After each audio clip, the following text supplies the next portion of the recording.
Standard integration, कुछ फॉर्मूले जो हमारे स्टैंडर्ड फॉर्मूले हैं जो हम लोग यूज़ करेंगे इंटीग्रेशन में डायरेक्टली, उनको हम लोग यहाँ पर डिस्कस करते हैं। ठीक है, स्टैंडर्ड इंटीग्रेशन, इसमें कौन से फॉर्मूला अब हम लोग पढ़ने जा रहे हैं?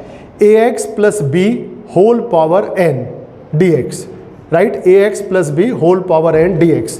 आप लोगों ने x raise to the power n पढ़ा है, x raise to the power n dx आप लोगों ने पढ़ा है।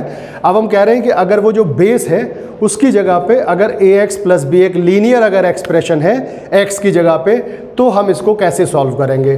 तो इसको समझने के लिए हम एक बात यहाँ पर समझते हैं, इसको सॉल्व करेंगे कैसे? बिल्कुल वैसे ही ax plus b raise to the power n plus 1 और होल अपॉन n प्लस 1। जहाँ पर x था उसकी जगह पे अब आप क्या लिख रहे हो? ax plus b, right. और देखो जो x है वो a से मल्टीप्लाई हो रहा है, आपको दिख रहा है कि यहाँ जो x है वो a से मल्टीप्लाई हो रहा है, तो इंटीग्रेशन हमारा किससे डिवाइड हो जाएगा? क्योंकि हम लोग क्या करते हैं, अगर हमारा x आर्ग्यूमेंट अगर हमारा किसी कांस्टेंट से मल्टीप्लाई हो रहा है तो इंटीग्रेशन को उससे डिवाइड करते हैं, और अगर आर्ग्यूमेंट हमारा x जो वेरिएबल है अगर वो डिवाइड हो रहा है तो क्लियर है हम इंटीग्रेशन में किसका यूज़ करते हैं? उसके मल्टीप्लिकेशन का यूज़ करते हैं। तो यहाँ पर x आपको दिख रहा है a से क्या हो रहा है? मल्टीप्लाई हो रहा है, तो यहाँ पर हम लोग a से डिवाइड कर देंगे इस इंटीग्रेशन को, क्लियर है। और इस b से हमें कोई लेना देना नहीं, हमें केवल ये देखना है x से डायरेक्टली कौन मल्टीप्लाई या डिवाइड हो रहा है, ठीक है। और प्लस c तो हम लोग यहाँ पर यूज़ करते ही हैं, क्लियर है। इसमें एक और बात समझते हैं। अब यहाँ पर हमने कहा कि जो बेस है इस बार क्या हो गया? ax square plus b whole power n। अगर हम उसी से कंपेयर करें तो यहाँ हमारा आंसर क्या आना चाहिए?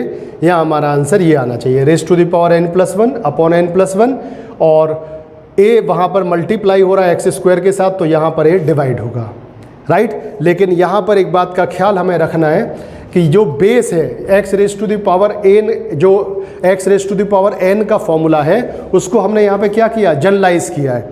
तो x की जगह पर आप जो वैल्यू ले रहे हैं वो कैसी है? वहाँ पर लीनियर, राइट। और अगर हम यहाँ पर बात करें इस जगह पे, तो यहाँ पर एक टर्म आप देख रहे हो एक्स स्क्वायर।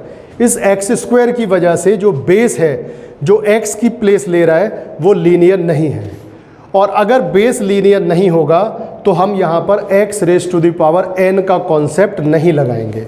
तो यहाँ पर ये कॉन्सेप्ट नहीं लगेगा। ये कॉन्सेप्ट बच्चों कब लगेगा? जब केवल और केवल ये आपका लीनियर है इन x, जो बेस है अगर वो लीनियर इन x है तो हम लोग x raise to the power n का कॉन्सेप्ट लगाएंगे। अगर वो लीनियर के अलावा कुछ और है, क्यूबिक है, स्क्वायर है, तो हम लोग ये कॉन्सेप्ट यूज़ नहीं करेंगे, क्लियर है। स्टैंडर्ड इंटीग्रेशन एक और देखते हैं, 1 upon x D x, right, 1 upon x D x. आपको पता है इंटीग्रेशन में जो वैल्यू लिखी हुई है 1 अपॉन एक्स, इसका मतलब आपसे पूछा जा रहा है कि भाई ये बताइए कि किस फंक्शन का डिफरेंशियल करके 1 अपॉन एक्स आता है। तो ये तो बहुत इजी था, आपको अच्छे से याद है कि ये लॉग जो x होता था उसका जब हम लोग डिफरेंशियल करते थे तो वो 1 अपॉन एक्स आता था। अब यहाँ पे गौर करिए, हमने ln मॉड x लिखा है, तो यहाँ ये जो मॉड x लिख रहा है इसका थोड़ा सा हम लोग समझ लेते हैं कि ये क्यों लिख रहा है, राइट। इस मॉड x को आप लोग जानते हैं कि जो x के साथ कुछ बच्चों का कहना होता है कि log के साथ जो वैल्यू होती है वो ऑलवेज क्या होती है? पॉजिटिव होती है, राइट। इसलिए हमने ये यहाँ पर मॉड लगा रखा है। एक मीनिंग वो भी बनता है, लेकिन हम थोड़ा सा कुछ अलग हटके इस बात को समझने की कोशिश करते हैं, ठीक है। तो देखिए यहाँ समझते हैं, हमारा जो फंक्शन है वो ln mod x है, और आपको पता है जब कभी भी फंक्शन के साथ अगर mod x लगा होगा तो mod x piecewise function है, वो अपनी डेफिनेशन को बदलेगा, और x mod x अगर है तो वो कहाँ पर चेंज करेगा अपनी डेफिनेशन को? 0 पर। तो क्लियर है, इसको अगर हम लोग फाइंड करेंगे तो ये दो ब्रांचेस की बनेंगी। अगर x ग्रेटर देन 0 है तो mod x की जगह पर आप x लिखते हैं, और अगर x स्मॉलर देन 0 है तो mod x की जगह पर आप माइनस x लिखते हैं, क्लियर है। ये डिटेल में हम आपको बता चुके हैं, राइट। अब गौर करिए, अब हम क्या कर रहे हैं, ये जो फंक्शन आपको दे रखा है इस फंक्शन का हम लोग डिफरेंशियल कर रहे हैं। तो हमने इस फंक्शन का डिफरेंशियल किया, राइट। डिफरेंशियल में ln x, तो आपको क्लियर है, हमें जो थोड़ा सा गौर करना है वो किसके डिफरेंशियल पे गौर करना है? ln माइनस एक्स पे, क्लियर। तो शुरू करते हैं। ln x का जो डिफरेंशियल है वो 1 अपॉन एक्स होगा, और ln माइनस एक्स का 1 अपॉन माइनस एक्स होगा और फिर माइनस एक्स का -1 होगा।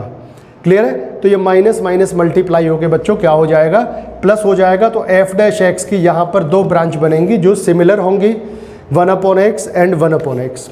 ठीक है, क्या पता चल रहा है, अगर x ग्रेटर देन 0 है तो डेरिवेटिव का वैल्यू क्या आ रहा है, 1 अपॉन एक्स, और अगर x स्मॉलर देन 0 है तो भी डेरिवेटिव का वैल्यू क्या आ रहा है, 1 अपॉन एक्स। क्लियर है? इसीलिए हम लोग यहाँ पर इस जगह पे ये मॉड लगा के चल रहे हैं कि मॉड का मतलब क्या है कि अगर x ग्रेटर देन 0 भी अगर हमने कैसे भी कंसीडर किया है तो भी उसका डिफरेंशियल क्या होगा, 1 अपॉन एक्स, और अगर x माइनस एक्स है तो भी उसका डिफरेंशियल क्या होगा, 1 अपॉन एक्स। क्लियर है? तो ये हमारा स्टैंडर्ड इंटीग्रेशन हुआ। अब ये जो फॉर्मूला है 1 अपॉन एक्स, इसको भी हम लोग जनरलाइज करते हैं, राइट? हमने x raise to the power n का जो फॉर्मूला था उसको जनरलाइज करके हमने पढ़ा था, राइट? इसी तरीके से हम इसको जनरलाइज कर रहे हैं 1 अपॉन एक्स को।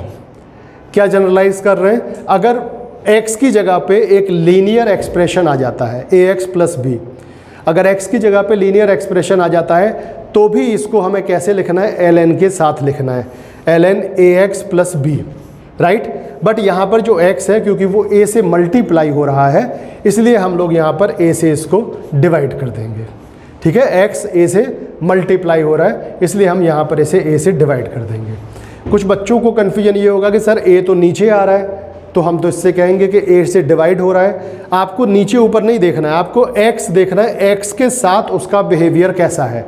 तो आपने देखा x के साथ a मल्टीप्लिकेशन में आ रहा है, मल्टीप्लाई होके आ रहा है, तो इंटीग्रेशन जब आप इसका करोगे तो ये डिवाइड होके आएगा होल इंटीग्रेशन के साथ। तो 1 अपॉन a ये इस तरीके से बन गया है।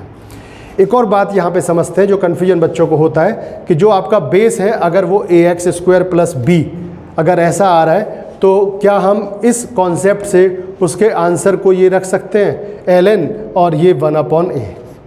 तो यहाँ पे हमें ख्याल रखना है, बार बार कह रहे हैं ख्याल रखना है किस बात का।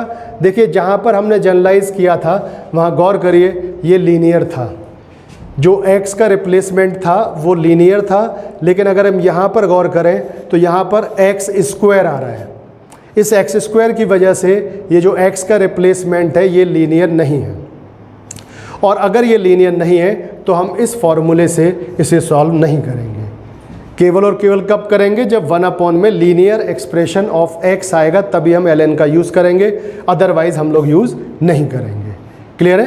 तो ये हमारा स्टैंडर्ड इंटीग्रेशन हो गया, integration of 1 upon x D x ln mod x plus c।